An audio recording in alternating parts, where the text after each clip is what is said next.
My name is Jonathan Ellis, and I turned 82 last spring. I live alone on the same patch of Iowa soil my family has farmed for 5 generations. The land stretches over a modest 160 acres. Corn, mostly, and some soy, with a weathered red barn that leans slightly to the west like a man who's forgotten something. My body is slower now. My hands not as strong as they once were, but I still wake up at 5 every morning and sit by the kitchen window with a mug of black coffee, watching the mist lift off the fields like an old promise returning to the surface. Some mornings, when the light is just right and the silence wide enough, I imagine I can hear the clinking of breakfast dishes, the laughter of children running down the hallway, and the humming of my wife Ellie as she made biscuits from scratch. But the house has been quiet for a long time. Ellie died 12 years ago. Stroke. Quick. Decisive. I found her slumped over her favorite chair, the book she was reading open on her lap, her reading glasses hanging halfway down her nose. She looked like she had simply fallen asleep. In many ways, I think she did. The doctor said she didn't suffer. I don't know if that's true, but it comforts me to pretend it is. She was my compass in all things. Small and strong-willed, with a soft voice and an iron backbone. She'd grown up not far from here, the daughter of a Baptist preacher and a school teacher. The first time I kissed her was under the old maple tree behind the barn when we were 16.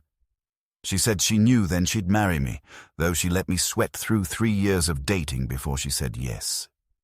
We were married for 54 years. Not all of them were easy, but every one of them was ours.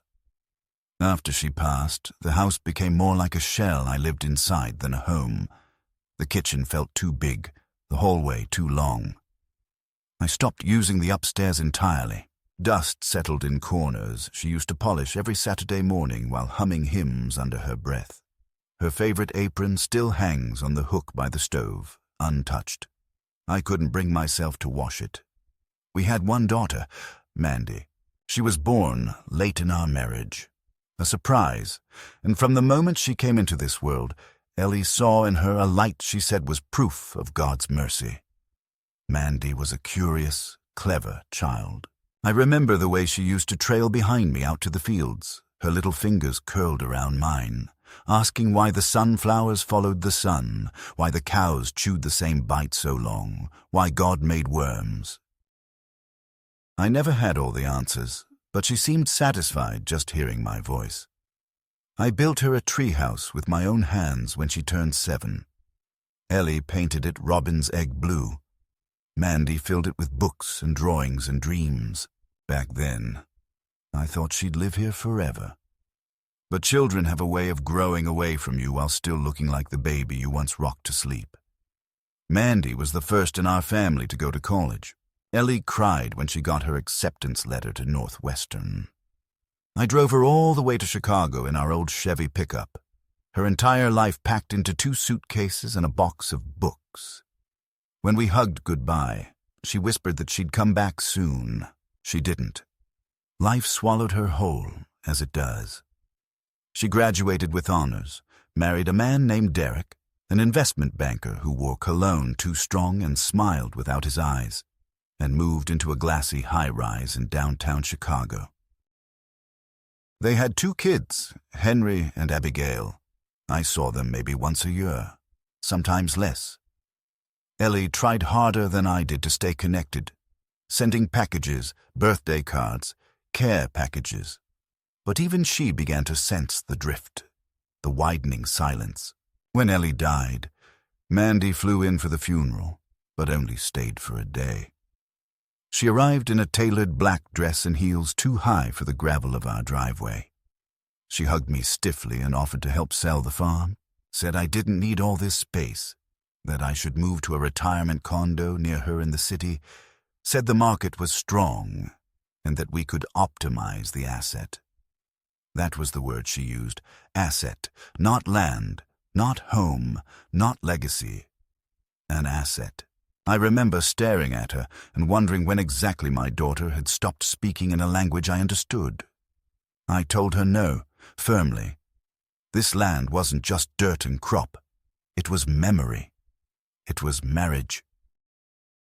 It was the place where I taught Mandy how to ride a bike, where Ellie kissed me in the rain, where my father died fixing a fence during a lightning storm.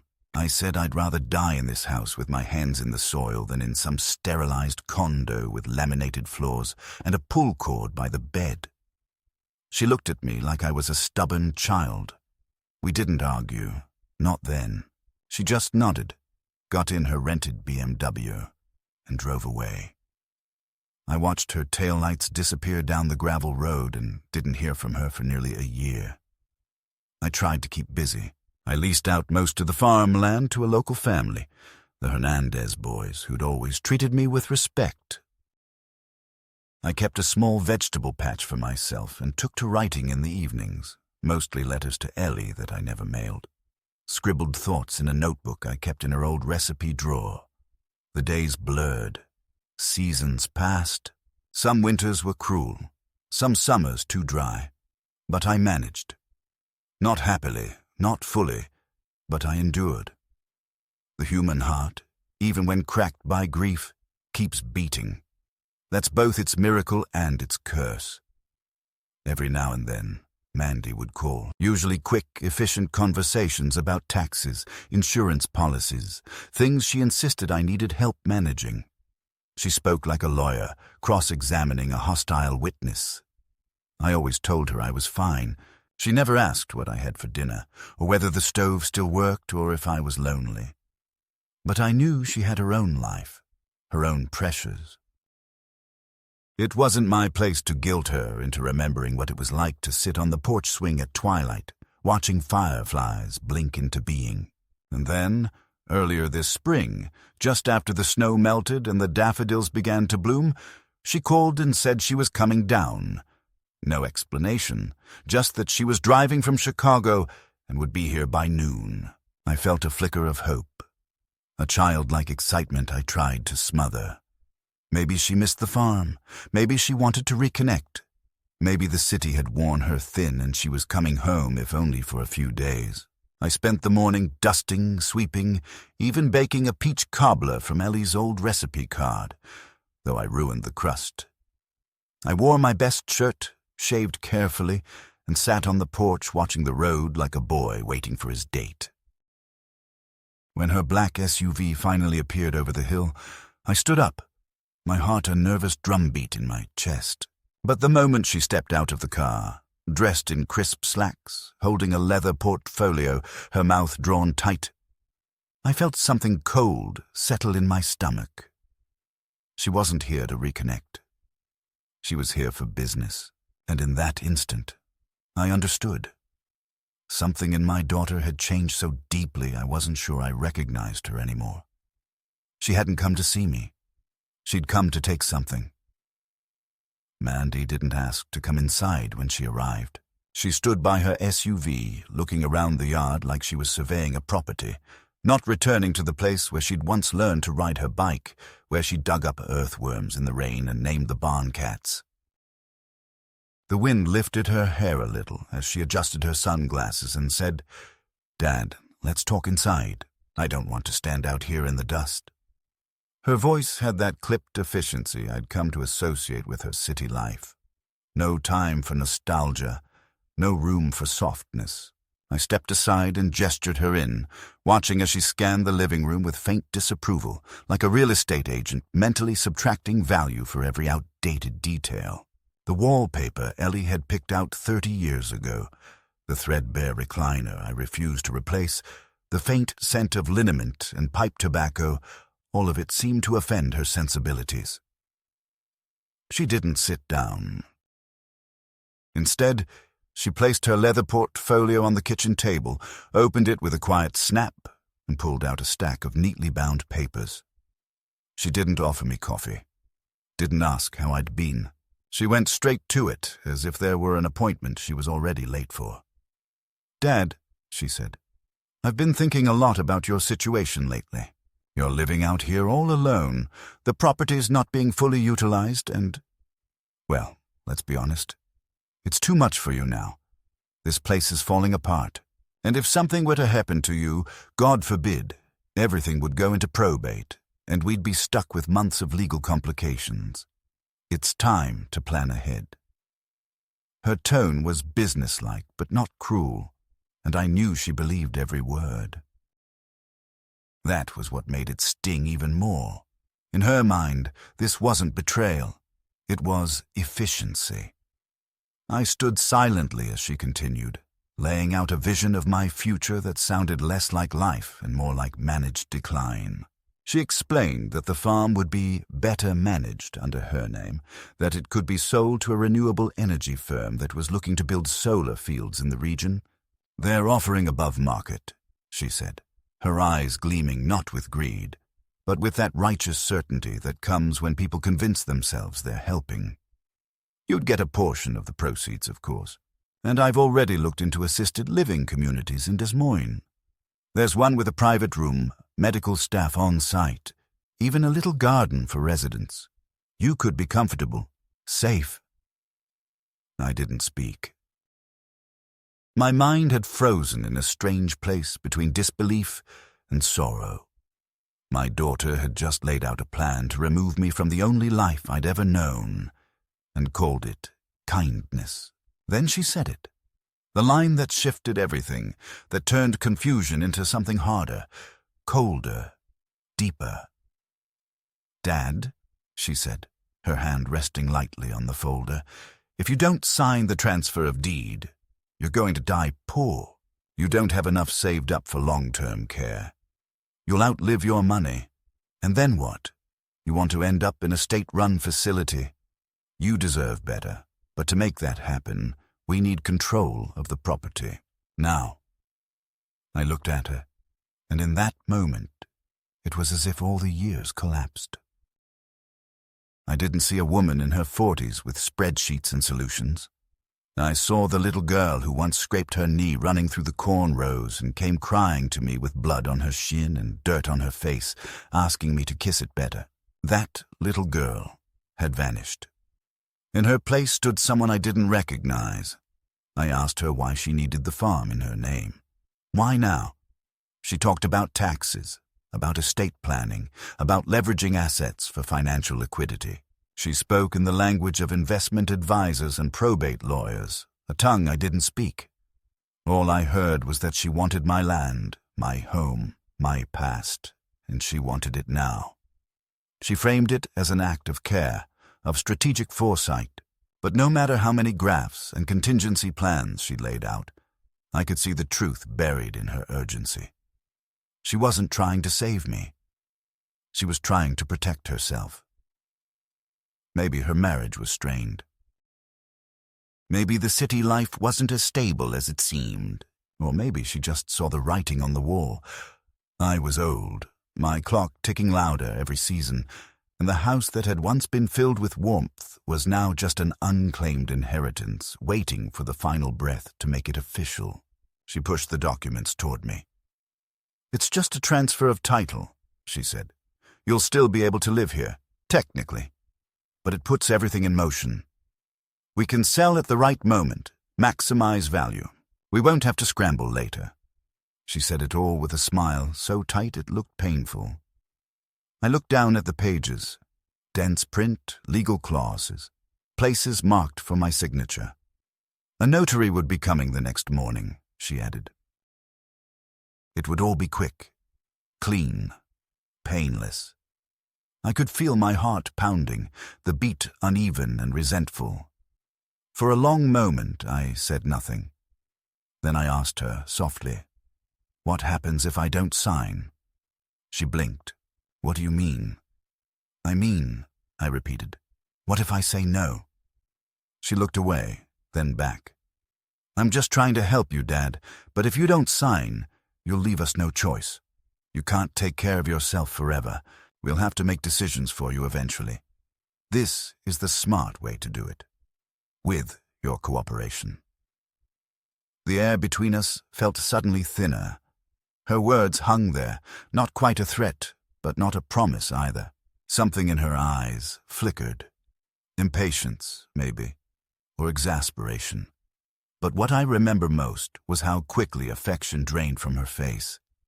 She was already moving past me, mentally filing this conversation under resistance to be overcome. I had become a problem to solve. She stood, closed the folder, and said, "Sleep on it. The notary will be here tomorrow at 10. Please don't make this harder than it has to be." She left without hugging me. The door closed with a finality that felt deeper than wood against frame. I sat there for a long time staring at the place where the papers had been. The silence in the kitchen was different now, not the silence of loss or of memory, but of betrayal. I felt something in me harden, some ancient root inside my chest curling in defense. I wasn't confused, I wasn't declining, I wasn't poor, I was old. Yes, but I was still me. And what hurt most wasn't that she wanted the land. It was that she didn't see me anymore. Just the dirt I'd be buried in. The next morning I woke early, before the sun. I walked the perimeter of the fields in the thin dawn light, the soil still cold beneath my boots. I passed the old swing hanging from the oak where Mandy used to play. I stopped by the barn and ran my hand along the cracked paint of the stall doors. Everything I touched felt alive, even in its wear. This land had raised me, held me, forgiven me. It had given me purpose every day of my life. And now my daughter wanted me to sign it away with a pen and a lie. I went back inside, poured a cup of coffee, and sat at the table staring out the window. The sky was turning orange behind the corn stalks. I thought of Ellie, what she would have said, what she would have seen, and though the ache of her absence felt sharper than ever, I also felt her presence, in the creak of the floorboards, in the whisper of wind through the screen door, in the quiet strength that rose up in me like a tide. Whatever came next, I knew one thing. I would not go quietly, not into a condo, not into a signature, not into a future that erased everything I'd spent my life building. The notary arrived at exactly 10 o'clock the next morning, just as Mandy had promised. His car was a silver sedan with county plates, the kind leased by professionals who want to seem neutral, efficient, forgettable. I watched from the porch as he stepped out, adjusting his tie in the reflection of the car window. He was a short man in his 50s, bald except for a careful ring of gray hair above his ears. His briefcase clicked open and shut with a kind of practiced indifference, and when he walked toward the house, he didn't even glance at the fields on either side of the driveway. To him, they were just empty land, a commodity measured in acreage and tax value. Not the place where I'd buried a dog under a willow tree, not the soil where Ellie and I had planted our first row of corn by hand. Just acreage.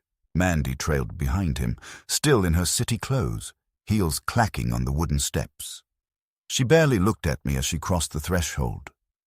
"Morning," she said, as if we hadn't spoken the night before. "Let's get this done. Mr. Caldwell has a busy schedule." The notary gave me a polite nod and began unpacking his documents at the kitchen table like a man assembling flat-pack furniture. Precise, perfunctory, utterly disengaged. "We'll need a valid ID and your signature here, here, and here," he said, pointing to the deed transfer, the property designation form, the tax reassessment request. Mandy stood over him, arms crossed, watching me like a supervisor waiting on a delivery. I sat down, slowly. The room felt too small. I stared at the line where I was supposed to sign and then up at Mandy. "So that's it?" I said. "I sign this and the farm's yours?" She blinked. "Technically, yes. It'll transfer title to me and Derek as joint owners. You'll retain occupancy rights, of course. But I'll be able to handle any legal or financial decisions. Streamline everything. It's the smart thing to do." I looked at her then. Really looked. Trying to find the girl I used to know. The one who cried when her goldfish died, who left sticky notes on the fridge that said, "I love you, Daddy." The girl who once made me a card with a crayon drawing of a tractor and a heart. But that girl was gone. The woman standing in front of me had an agenda, a clock ticking in her head, and no patience for sentiment. I picked up the pen. My hands didn't shake. I signed where he told me to, and then again and again. My name written over and over, like the surrender of a nation carved into treaty paper. The notary stamped each page, clicked his pen, repacked his briefcase. "That's everything," he said. "You'll receive copies by mail." Mandy thanked him, ushered him out the door, and returned a minute later, the folder now zipped shut and cradled under her arm like a trophy. I poured myself a glass of water and sat back down. "So now what?" I asked. Mandy checked her phone. "I've already scheduled an appraisal. They'll come by next week. I'll need you to keep the house tidy. They'll be taking photos." She said it casually, like it was the most natural thing in the world. My blood ran cold. "An appraisal? You didn't say anything about listing the property yet." She looked up from her phone. "Of course we're listing it. That's the point. That's why we did this." "But you said I'd still be able to live here." "You can," she said, "until it sells. Then we'll find something more appropriate for you. We've been looking into assisted living options again." "I'm not leaving," I said, and my voice cracked in a way that startled even me. Mandy sighed. "Dad, don't make this dramatic. It's already done. The papers are signed. This is happening. You should focus on getting used to the idea instead of fighting it." That was the moment the humiliation began to take form, not as a sudden slap, but as a slow, spreading heat that crept up my chest and into my face. She had tricked me. She hadn't just outmaneuvered me with legal documents. She had manipulated me into believing there was some version of this where I retained control. There wasn't. I had signed away everything. And now I was being told to clean the house I no longer owned so it could be photographed and sold to strangers. Mandy went upstairs to assess the bedrooms. I stayed in the kitchen and drank water like a man trying to swallow a rock. Over the next few days, things moved quickly. A real estate sign appeared on the edge of the property, wedged into the earth like a blade. A crew came out to photograph the interior. Mandy walked behind them, instructing them on angles, moving furniture, straightening curtains, barking orders about lighting. She didn't ask if it was all right. She didn't even pretend to care. I had become invisible, like an old coat hanging in the closet, an inconvenience to be tolerated until escrow cleared. I tried to assert myself once. When a prospective buyer came by with his wife, a man in his 30s with loafers and a leather watch, I asked a question. "You planning to keep the land or develop it?" I said. He looked confused. Mandy cut in quickly. "Don't worry about him," she said, smiling to the couple. "He's just the tenant for now. My father, he won't be here long." She turned to me then, voice lowered. "Please don't interfere, Dad. You're making this harder than it needs to be." That night I sat on the back porch and stared out at the fields. Fireflies flickered low in the grass, and the scent of damp earth lingered in the air. I thought about calling a lawyer, but what would I say? That I'd been coerced? That my daughter had misled me? The truth was, I had signed. I had used my own hand to surrender. Legally, she had every right. Morally, that was a different matter. But morals don't hold up in court. I knew that. I'd spent my whole life trying to build something solid, something lasting. And in 3 days, with 2 pens and 1 visit from a notary, the entire structure of that life had been hollowed out and repainted for the market. The first check came 2 weeks later. $10,000. Mandy called to explain. "It's an advance, a goodwill payment from the developer. It's not technically from the sale proceeds yet, but it'll help with costs in the meantime." You can use it for moving expenses, medical appointments, whatever you need. I didn't cash it. I placed it in Ellie's recipe box between a lemon bar clipping and an old grocery list and left it there. Blood money. I didn't want it. What I wanted was something Mandy couldn't give me. To be seen. To be valued not as a liability, not as a transaction, but as a man who had lived, worked, and loved with his whole heart on this land. I was tired, yes. I was old, yes. But I was still here. Still capable of feeling betrayed. Still capable of pain. The worst part wasn't even the betrayal. It was the condescension. The way she began to talk to me like a child, asking if I'd taken my medication, offering to schedule my doctor's appointments, buying me slip-on shoes without laces, in case of falls. I had survived wars, droughts, economic collapses. I had buried my wife and kept breathing. And now I was being talked to like a man one gust of wind away from collapse.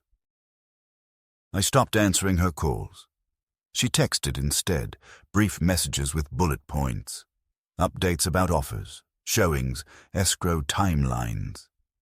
She never asked how I was sleeping, never asked what I thought. I started to feel like a ghost in my own house, still occupying space, but unseen, unheard. Every sound of footsteps in the hallway made me flinch. Every knock at the door was a possible goodbye. But in the quiet, something else began to form. Not rage, not revenge, at least not yet, but a kind of clarity. The fog of shock began to lift, and I started to read. I pulled out the contract. I looked over the fine print. I called the county clerk. I found the original deed and examined every line, and what I discovered sparked the first flicker of hope I'd felt in weeks. Buried near the end, in dense legalese, was a clause I hadn't noticed before.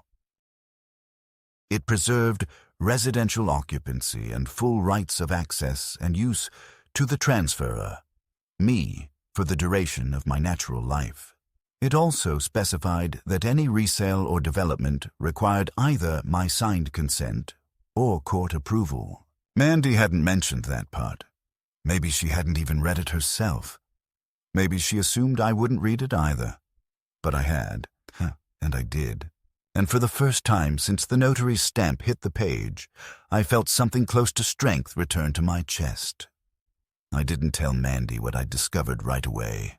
I let her keep talking to me like a footnote, letting her short emails pile up in my inbox with updates about escrow timelines, surveyor visits, and scheduled closing dates.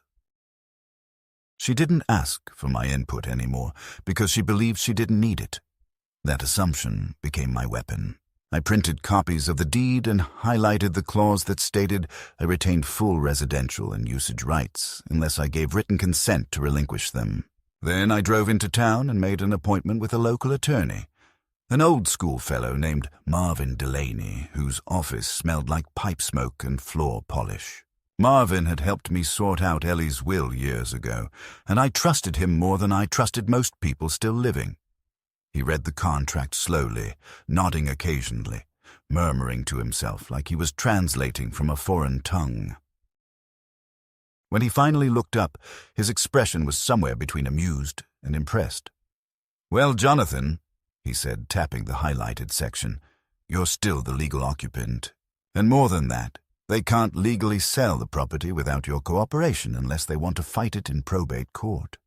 And even then, they'd be up against a lifetime occupancy clause, which judges tend to respect." He sat back in his chair. "Your daughter may have title, but she doesn't have possession. That's a big difference. This clause essentially makes you a life tenant. They can't evict you. They can't even legally ask you to leave unless you violate some specific condition, which you haven't. As long as you're alive and living on the property, they're stuck." I left his office with a copy of the legal summary and a weight in my chest that felt suddenly lighter. I wasn't powerless. I wasn't a spectator in my own story. but I didn't rush to confront Mandy. No, I wanted her to reveal herself fully first, to stretch her betrayal to its natural limits so that, when I finally stood up, she'd know exactly what she'd tried to bury. I waited, and it didn't take long.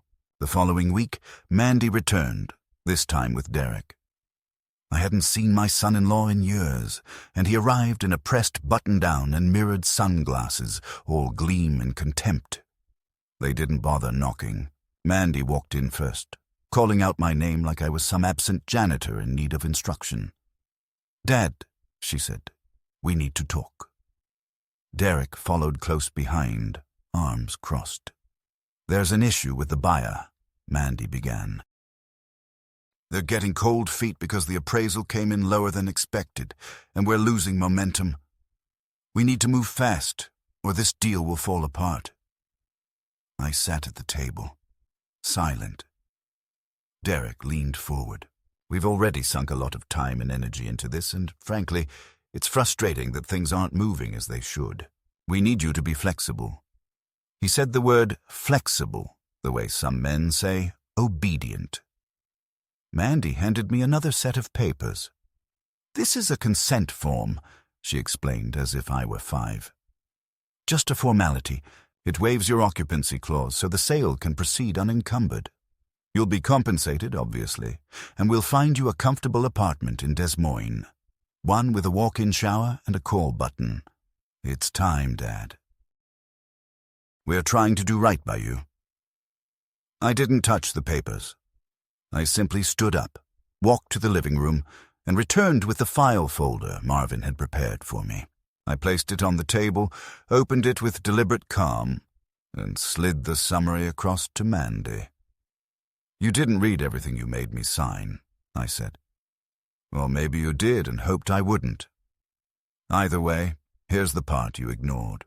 I retain full occupancy and consent rights. You can't sell this land without me, and I don't consent." Mandy stared at the paper, then at me. Her eyes didn't show guilt, only irritation. Derek swore under his breath and began pacing. Mandy reached out, tapped the summary with her finger. "This is temporary," she said. "You think this gives you power, but it just delays the inevitable.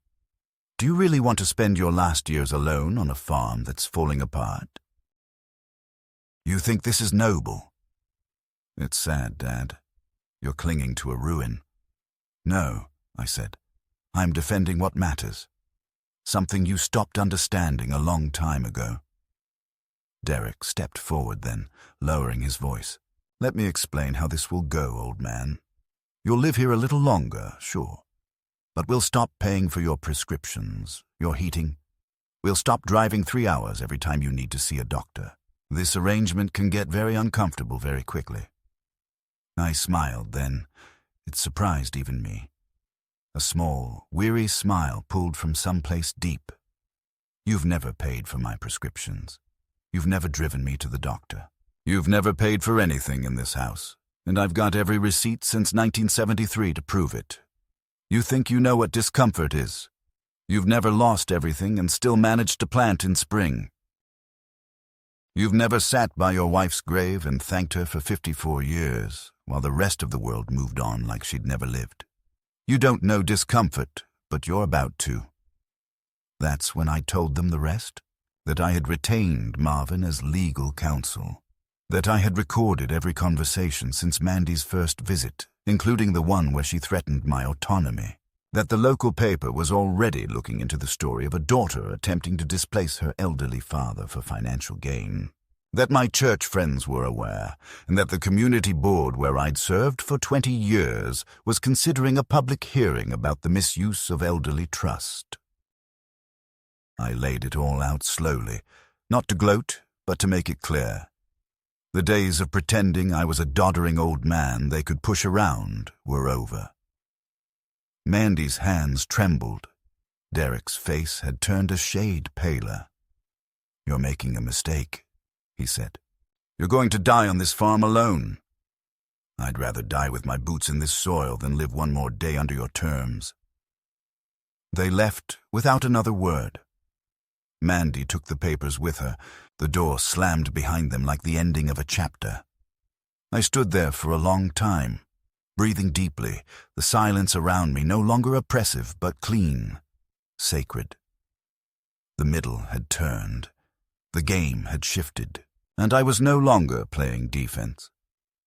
After that confrontation, I expected silence, and for a time, that's what I got. The house was still. The road to the farm stayed empty. No calls came, no texts. The digital hum of my phone was as flat as the windless summer nights that settled over the cornfields like thick wool. I went about my days like before, rising early, walking the perimeter of the land with my coffee, checking the fences, watching the shadows shift across the barn like an old sundial. But inside, something had changed. I wasn't just waiting anymore. I wasn't just surviving. I was watching them too, waiting for their next move because I knew there'd be one. People like Derek don't quit. People like Mandy don't accept resistance. I didn't have to wait long. It started suddenly. My mailbox began to fill with mail addressed to Jonathan Ellis, occupant from companies I'd never heard of. Senior living centers in Missouri, reverse mortgage flyers, Medicaid prep services, hospice literature. Then came the phone calls. Blocked numbers, robotic voices offering me elder relocation support, insurance assessments, mental capacity evaluations. I ignored them at first, brushed them off as a noise, but the volume increased. Then, one morning, a county social worker appeared at my door. Her name was Heather, a well-meaning woman in her 30s with a tote bag full of pamphlets and a clipboard she clutched like a shield. "Mr. Ellis," she said kindly, "your daughter has expressed some concerns about your well-being. She said she hasn't been able to reach you and that you might be experiencing confusion or struggling to care for yourself." I didn't raise my voice. I simply invited her in, offered her tea, and handed her my neatly maintained daily log, something I'd kept religiously since Ellie passed, part journal, part farm calendar, part financial ledger. It included medication notes, meal plans, proof of grocery deliveries, utility payments, a working list of appointments. I showed her my freezer, my medicine cabinet, my file cabinet, all in order. I told her calmly, plainly, that Mandy was retaliating because I wouldn't sign away my rights, and I watched Heather's eyes change as she read between the lines. She didn't say it outright, but I saw it, the slow, dawning realization that I wasn't the problem. I was the target. She closed her clipboard and promised to file a note that no further action was required. But her visit had made something very clear. Mandy was preparing for a longer war, and she had changed her tactics. She wasn't just trying to sell the house now. She was trying to frame me as incompetent, and once that ball started rolling, it wouldn't stop. The next time it wouldn't be Heather. It'd be a court order, a guardianship hearing, a sealed folder with a diagnosis I didn't agree with, issued by a doctor I'd never met. I called Marvin that afternoon and told him everything. He didn't sound surprised. "She's laying the groundwork," he said. "They'll push for a capacity hearing. If they get a judge to agree that you're unable to manage your own affairs, they can override the occupancy clause through guardianship law. It's rare. It's hard to prove, but it's possible, especially if they fabricate evidence or pay the right specialists. We need to stay ahead." And so we did.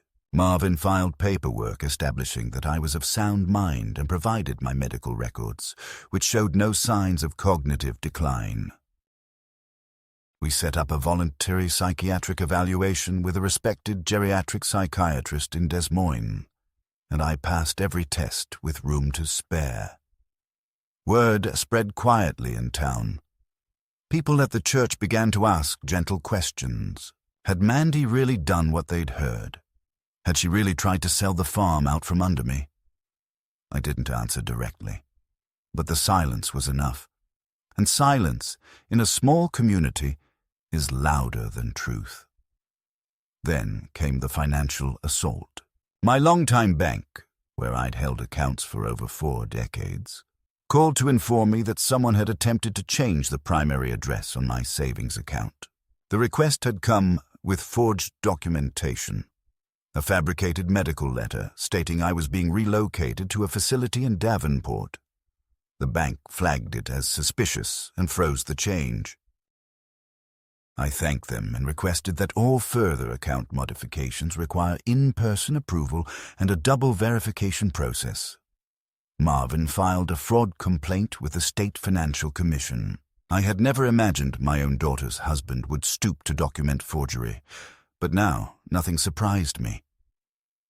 Not long after that, my pharmacist notified me that someone had called trying to transfer my prescriptions to a clinic near Chicago. When I asked who, they said it was a family representative. I had that blocked too. By midsummer, the pressure campaign escalated further. A man I didn't recognize showed up on the property one evening, parked just outside the tree line. He stayed in the truck for over an hour, engine running, just sitting there, watching. When I approached, he drove off. 2 days later, a drone hovered over the barn for 15 minutes, buzzing like a mechanical fly. I shot it down with the old shotgun I kept by the kitchen door. I reported it, and Marvin added it to the growing file. Derek was testing the perimeter now, not just legally, but physically. He was trying to intimidate me, to make me feel unsafe, unprotected. It didn't work. I'd fought off worse men with more behind them than Derek Holloway. 1 week after the drone, I received a certified letter from a law firm in Chicago. It stated that Mandy and Derek were filing a petition to assume medical and financial guardianship over me, citing emerging evidence of diminished capacity, inconsistent communication, and erratic behavior, including discharging firearms in private property and refusing medical assistance. They had even attached a sworn affidavit from an anonymous source claiming I'd been seen wandering disoriented near the county road and yelling at shadows. Marvin laughed when he read it. "This is desperation," he said. "It's sloppy, full of holes. But if we ignore it, they'll gain traction. So we won't ignore it." He immediately counterfiled with a request for full discovery, including names of all witnesses and medical evaluations. We subpoenaed their communications, requested a cease and desist on further impersonations of me with financial and medical institutions, and filed a preemptive restraining order barring Derek from setting foot on the property without a sheriff's escort. The local paper, once hesitant, now picked up the story. A quiet headline ran on page 3. "Elderly farmer fights daughter's legal push for guardianship." It wasn't front-page material, but in a town like ours, it was thunder. I stopped getting flyers in the mail. The drone never returned. But the air was tense, like the lull before harvest. Too still, too clean, waiting to break. What I hadn't expected, what nearly undid me, was the letter from Abigail, Mandy's daughter, my granddaughter. She was 19 now, in her sophomore year at the University of Illinois. I hadn't seen her since she was 14, when she still wore braces and hugged me with both arms. Her handwriting was neat. Adult. She said she didn't know the full story, but that her mother had mentioned I was not well. She wanted to come visit. Not with them, alone, to talk, to see the farm again. The letter sat on my nightstand for 3 days before I replied. I wrote back, briefly, honestly. I told her I would love to see her, but not with her parents. I told her she could come any time, that the house was always open to her. When she arrived 3 weeks later in a dusty rental car with a backpack and a notebook, I wept. Not because she had returned, but because when she stepped out of the car and looked at the porch, I saw something in her face I hadn't seen in Mandy's for decades. Recognition. Abigail stayed for 2 days, She slept in her mother's old room, the one with the pale blue curtains Ellie had sewn when Mandy was 10, the room that still smelled faintly of lilac and old paper. We didn't talk much the first night. She wandered the house with quiet reverence, touching doorknobs, looking at the framed photographs on the walls, trailing her fingers along the carved edge of the banister. She didn't speak in that impatient, always rushing way so common to the young. She moved slowly, like someone in a museum of something she had forgotten she once belonged to. We ate soup and cornbread at the kitchen table, and when she looked up and said, "This tastes like childhood," I had to turn away for a moment and wipe my eyes. The next morning, we walked the field line. She wore old sneakers and one of my flannel shirts rolled up at the sleeves. We didn't speak until we reached the north fence. There, she stopped, looked out over the acres of swaying corn and said, "Grandpa, I need to know the truth. Did Mom really try to take the farm?"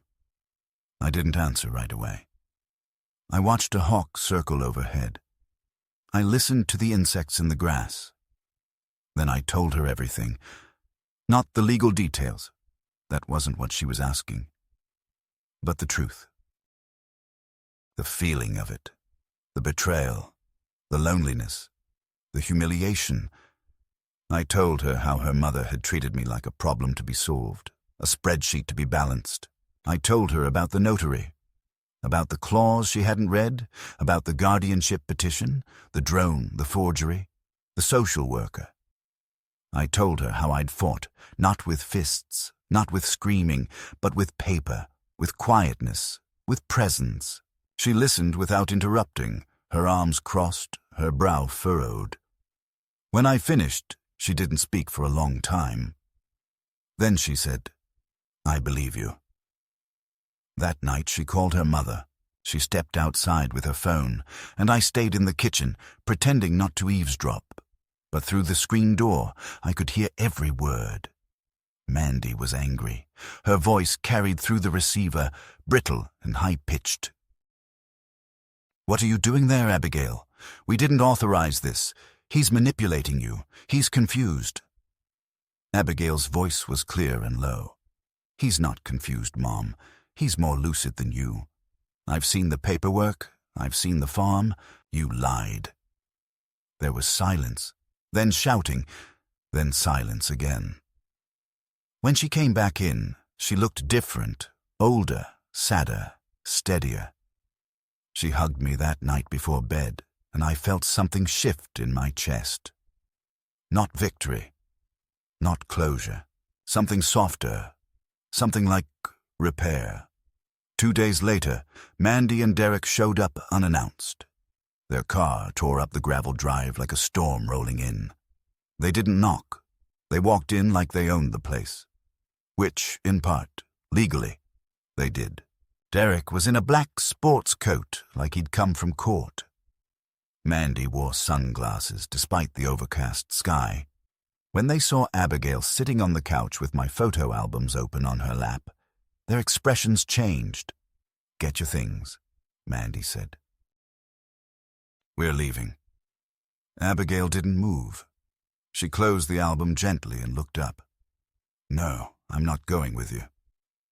"What the hell is this?" Derek snapped. "You think you know what's going on here, kid? You think this is just some wholesome farm story?" Abigail stood slowly.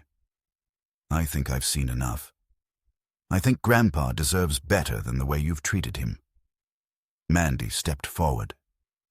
"Abigail, you don't understand. He's not well. He's fine," Abigail cut in. "You're the one who's not well. You're the one who sees him as a threat." Mandy's face twisted, and for a moment I saw something I hadn't seen in her since she was a child.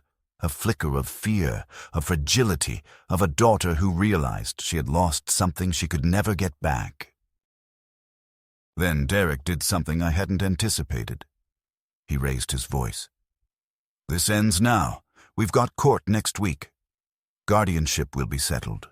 You can waive your little occupancy clause all you want, but when the judge sees the file, when he reads the evaluations—" "The fabricated evaluations," I interrupted. The ones written by people I never met, citing behavior I never exhibited. The drone footage, the false transfer attempts, the falsified medical change of address. That's the file you're talking about? He glared at me. We had to build a case. You weren't cooperating. I walked over to the roll-top desk in the corner, pulled open the drawer, and retrieved a manila folder. I handed it to Abigail. Inside were all the records. The notarized psychiatric evaluations confirming my capacity, the bank fraud alerts, the restraining order, the legal counterclaims Marvin had filed. Take this, I told her. Give it to the judge if I'm not there, if they try anything between now and then. Abigail nodded. Mandy stared at the folder like it was a coffin. Derek turned to her, whispered something, then looked back at me. You really think you've won? He asked. You think this means you get to live out here alone forever, clinging to memories and dirt? I looked at him and smiled. Not the smile of triumph, but of certainty. I think I get to decide how my story ends. He stepped forward like he might say something more, but Mandy grabbed his arm and pulled him back. Her eyes met mine for a moment, and then, without a word, they turned and left. The guardianship hearing was 2 weeks later. I didn't have to go. The judge dismissed their petition within the first hour after reading the documentation. The court found no grounds to question my mental fitness and issued a warning to the petitioners against filing fraudulent or speculative claims in the future. Marvin said Mandy had cried in the hallway. Derek had stormed out before the judge finished speaking. I stayed on the farm. I hired a new accountant. I updated the title to reflect the occupancy clause in bolder language, with specific limitations on transfer. Abigail came back 2 more times that fall. We walked the orchard Ellie planted. We sat on the porch and drank sweet tea. She helped me digitize old family photos. I gave her a copy of Ellie's recipe book. This belongs to you now, I said. Not because of blood, because of love. One afternoon, as we sat watching the wind move through the cornstalks, she asked, "Will you ever forgive her?" I thought about it. I didn't answer right away. Finally, I said, "Forgiveness isn't a gift for the person who hurt you. It's a release for yourself, but you have to mean it, and I'm not ready. Maybe I never will be." That night, I wrote a letter I never mailed. I addressed it to Mandy. I told her I remember the day she was born, how Ellie had wept with joy. I told her about the way she used to ask if clouds had names, and how we'd lay on the roof of the barn watching them drift like gods. I told her I missed that little girl every day. Then I folded it, sealed it, and placed it in Ellie's recipe box. Some things stay better unspoken, but not unremembered. The first snow fell in late November, quiet and heavy, blanketing the fields in a stillness that made the farm feel sacred again. It was a soft ending to a violent season, not of weather, but of the soul. I sat by the window with a quilt over my lap, Ellie's rocking chair creaking beneath me, the same rhythm she used to hum to. Outside, the wind bent the trees gently, and the fence posts vanished into a sea of white. The silence felt earned, not empty, but whole, the way silence should feel after battle. Mandy never called again. Not for Christmas. Not for my birthday. Not when the newspaper published a follow-up story titled, "He Fought for His Farm and Won." I think some part of her knew that whatever line she crossed wasn't just legal or moral. It was ancestral. She had broken faith with something deeper than property. She had betrayed memory itself. And memory, like land, remembers who tends it and who tries to pave it over. I wasn't angry anymore, not in the way I had been. That fire had burned out. What remained was colder, cleaner, a kind of inner distance I no longer wished to bridge. Derek was seen at a networking event in Chicago a few weeks after the court ruling, promoting a real estate venture that had nothing to do with farmland. I doubt he ever really cared about the farm beyond the profit it promised. But Mandy had known better. She had grown up with her bare feet in this soil. That's what made her betrayal worse. She knew what she was taking. I kept living as I always had, but something shifted in me. I started writing more seriously. Pages each day, not just to Ellie, but to the land, to the memory of my father, to the future I would not see but hoped someone like Abigail would carry forward. I didn't want the story to end with courtroom transcripts and legal victories. I wanted the story to echo with the hum of tractors, with the sound of canning jars clinking in a cellar, with the sight of a granddaughter lifting an apple from a tree she helped prune. Abigail began visiting more often. Not out of pity, never out of duty. She came because she wanted to. She started asking questions, not just about the farm, but about how Ellie made jam, how the old irrigation system worked, how to check the quality of seed. She watched how I moved through the barn, how I sharpened tools, how I spoke to the land. One day she said she was thinking of taking a gap year. Not to run away from school, she said, but to run towards something that feels real. I told her the farm wasn't a romantic escape. It was work, it was repetition, it was failure and soil and sunburn. She smiled. I know, she said. That's why I want it. So I drew up a new will. I made Abigail the beneficiary of everything. Land, tools, house, contents. But I did it with one condition. She couldn't sell it for 10 years. Not a foot of it.